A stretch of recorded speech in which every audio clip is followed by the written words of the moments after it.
Madame, Monsieur, bonsoir. Dépenser sans compter. Cette période aujourd'hui est complètement révolue. Le moindre dinar, il faudra savoir le dépenser et investir. Les joueurs ont vécu, il faut le dire, ces dernières années, avec des salaires très importants, vraiment importants pour le championnat national. On a atteint même les 5 millions de dinars, tout récemment 4 millions de dinars. Le contrat d'un joueur a été divulgué dans la presse, 476 millions au dernier mercato pour un défenseur. Voilà que les présidents de clubs s'inquiètent et disent « Attendez, il faut plafonner les salaires ». Mais le plafonnement des salaires, on en avait parlé l'année dernière. Finalement, c'est la montagne qui accouche d'une souris. Peut-on plafonner les salaires? Pour répondre à cette question, un spécialiste en la matière, ancien président de la Ligue professionnelle de football, M. Mohamed Mechalala, membre également de commission au niveau de la Fédération internationale de football, commission des litiges. M. Mechalala, bonsoir. Merci d'avoir répondu à l'invitation. Pour vous accompagner et m'accompagner, Redouane Bendali, journaliste. Bonsoir. Bonsoir. Mohamed Mechalala, peut-on plafonner les salaires? La question est... Ouais. Oui, une question très claire. Réponse très directe, c'est non. C'est non parce qu'il s'agit de prérogatives de l'État et l'État n'a jamais... Il faut un ancrage juridique. Il faut un ancrage juridique. Quand l'État veut s'immiscer dans le monde des salaires, et c'est ce que fait l'État, il ne peut définir que le salaire minimum, le salaire national minimum garanti, c'est-à-dire le SMIC. Là, l'État intervient pour qu'on ne paye pas moins un citoyen algérien qui travaille. Mais plafonner, c'est-à-dire fixer un maximum, ça n'est pas possible, sauf si l'État le veut. Et alors là, l'État n'intervient pas sur les salaires, mais intervient dans le domaine fiscal. C'est-à-dire l'État peut dire que tout salaire supérieur à 5 millions de dinars est soumis à un impôt sur les revenus telle imposition de 70% ou de 80%. Et donc, il limitera les salaires, mais par une imposition fiscale. C'est ce qui se passait il y a une cinquantaine d'années en Algérie. Quand vous lisez aujourd'hui, dernière réunion des présidents de clubs, avec en présence également du bureau fédéral, dire on va plafonner les salaires à 150 millions de centimes. Ça n'est pas normal. Ça n'est pas normal. C'est pas sérieux. Et puis, une nouvelle fois, la réaction, c'est mais ils sont en train de se mentir. Oui, je vais vous donner juste un petit exemple. Moi, j'ai appris cela, bien sûr, par la presse, par deux déclarations. D'abord, celle de la presse. Un journaliste a dit, voilà, il y a un projet de fixer les salaires à 150 millions. Juste après lui, un président a fait une déclaration en disant, voilà, on s'est mis d'accord pour fixer la salaire à 1 million de dinars. Regardez déjà, à la sortie, il y a 500 000 dinars, 700 000 dinars qui ont disparu.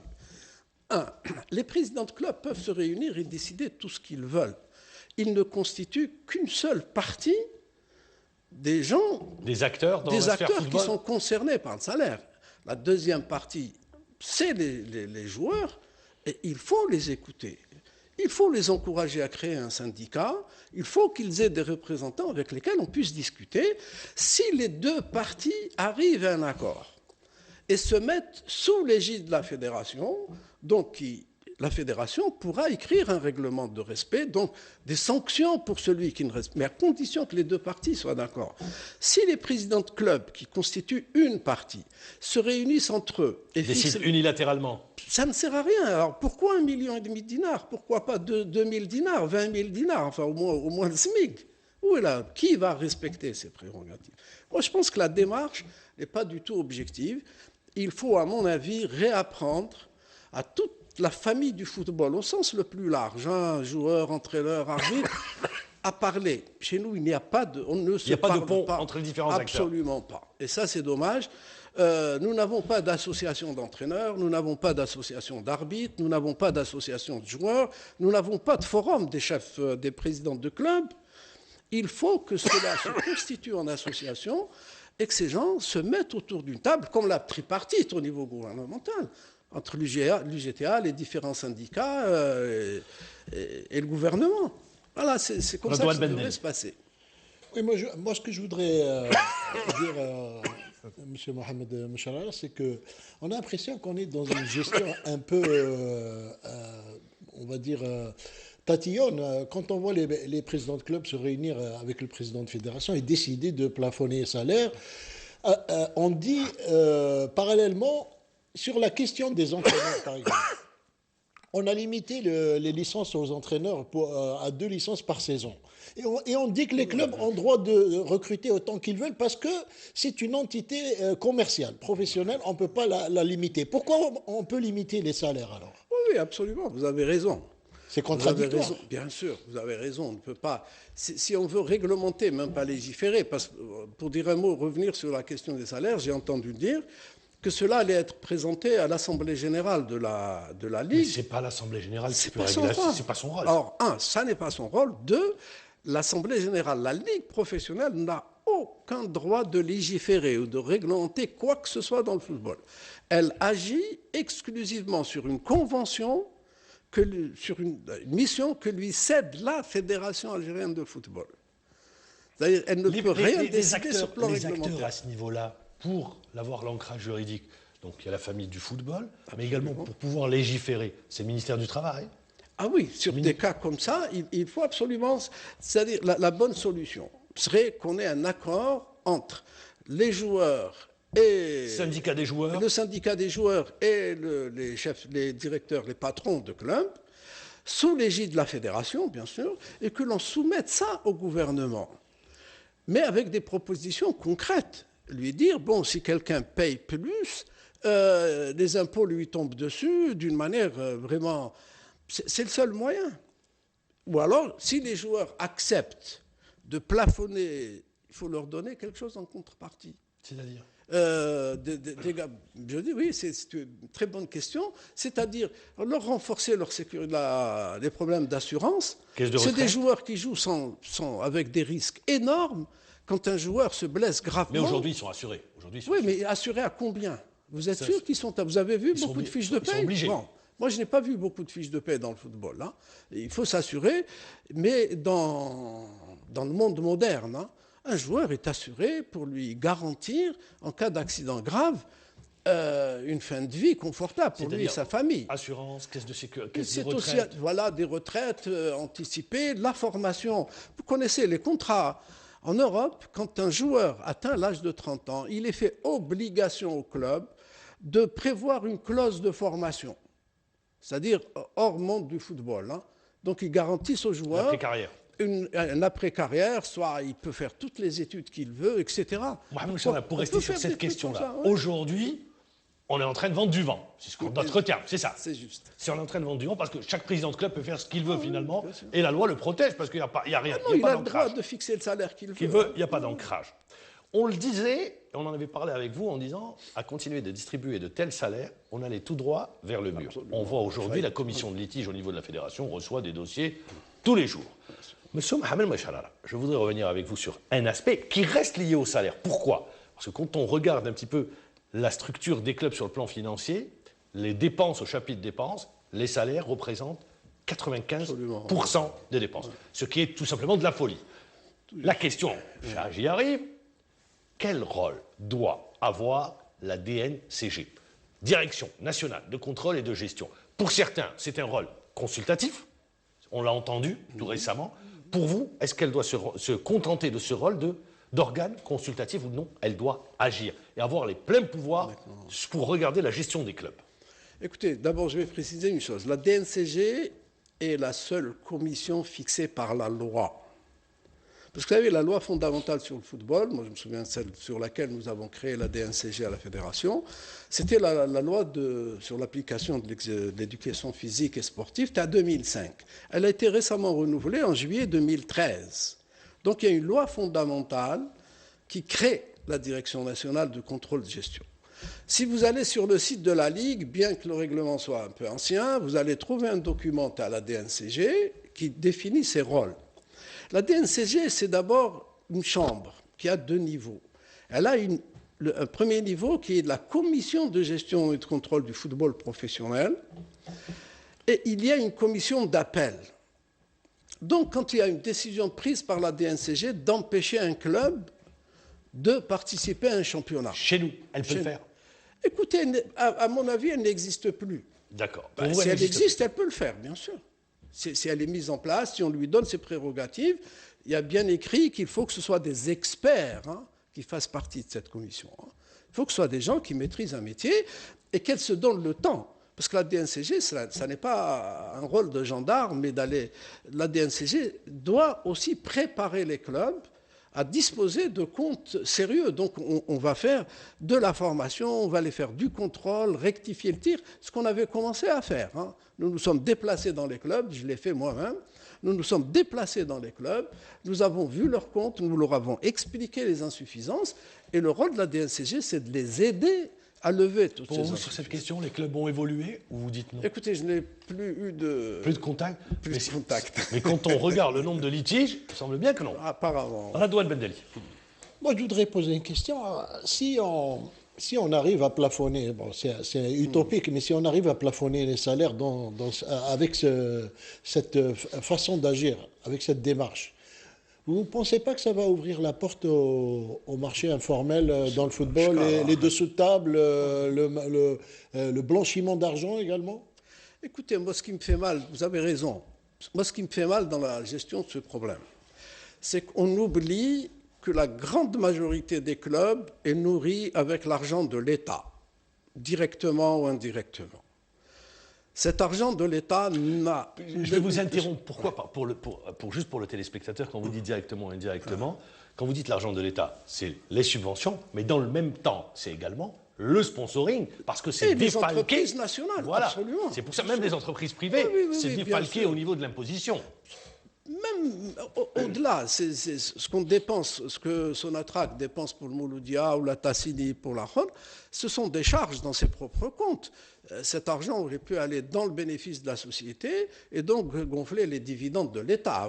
Voilà, c'est pour expliquer juste aux téléspectateurs. Ce que je veux dire, c'est que tout cet argent ne subit aucun contrôle. La preuve, les gens signent des contrats à 5 millions de dinars.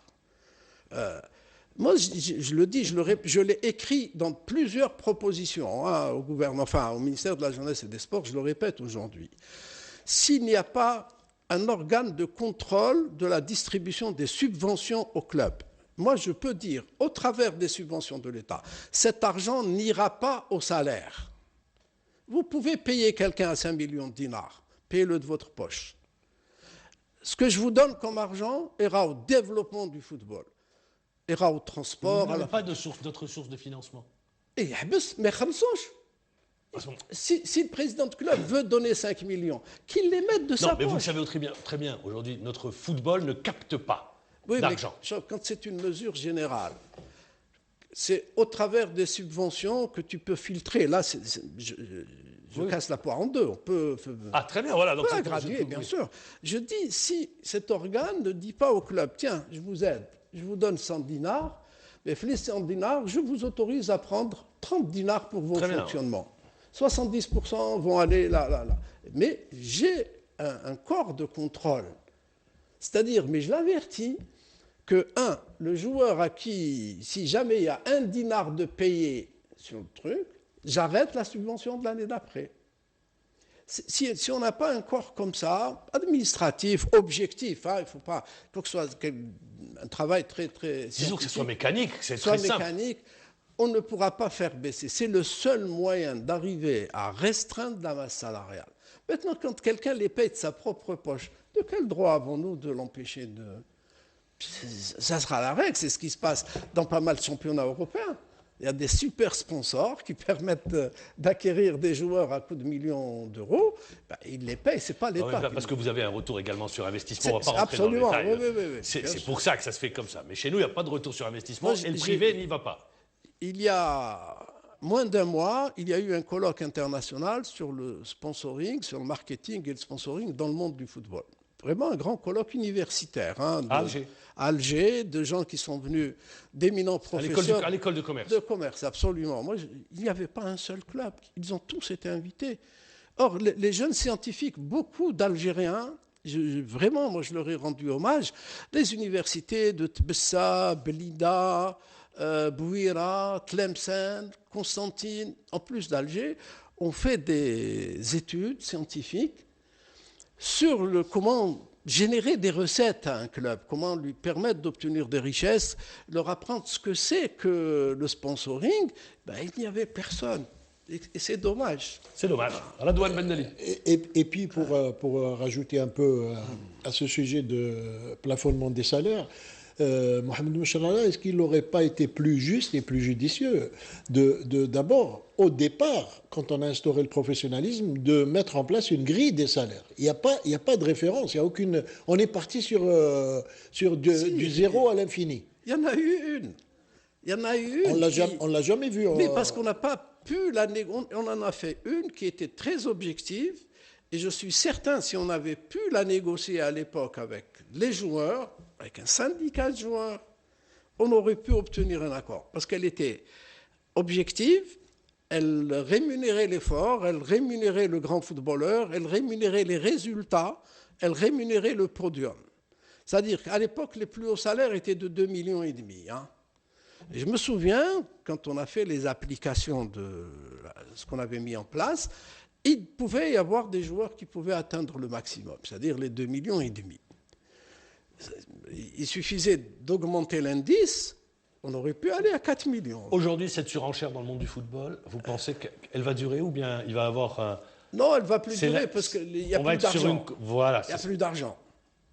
Il y a une pénurie d'argent dans le monde du foot. Et même les gens qui viennent, regardez, c'est toujours de nouveaux dirigeants qui disent « moi, je prends en charge ça ».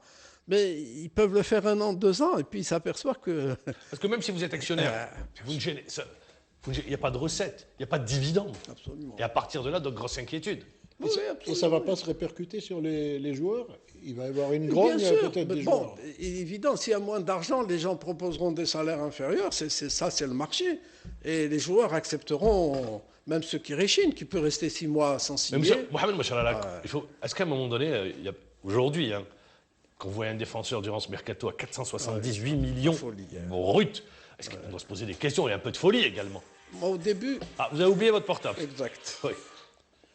Au début, je pensais que c'était le défenseur du PSG qu'ils avaient recruté à Stade. Là, j'ai dit, ils ont fait une bonne affaire. Thiago Silva. Thiago Silva, exact. Je me suis dit, ils ont fait une bonne affaire, mais finalement, ce n'était pas lui. Il y a des joueurs qui passent toute la saison sur le banc et qui sont payés à 250 et 300 millions. Ouais. Mohamed Moucharala également, ce qui vient d'être décidé, les franco-algériens, de le faire appel à des joueurs âgés de moins de 27 ans, concernant les étrangers également. Que dit l'ancien président de la Ligue professionnelle de football? Écoutez, moi je dis que c'est toujours pas... C'est des mesurettes. Oui, voilà, des mesures qui ne règlent pas le problème. Et puis, fondamentalement, c'est interdit par la loi.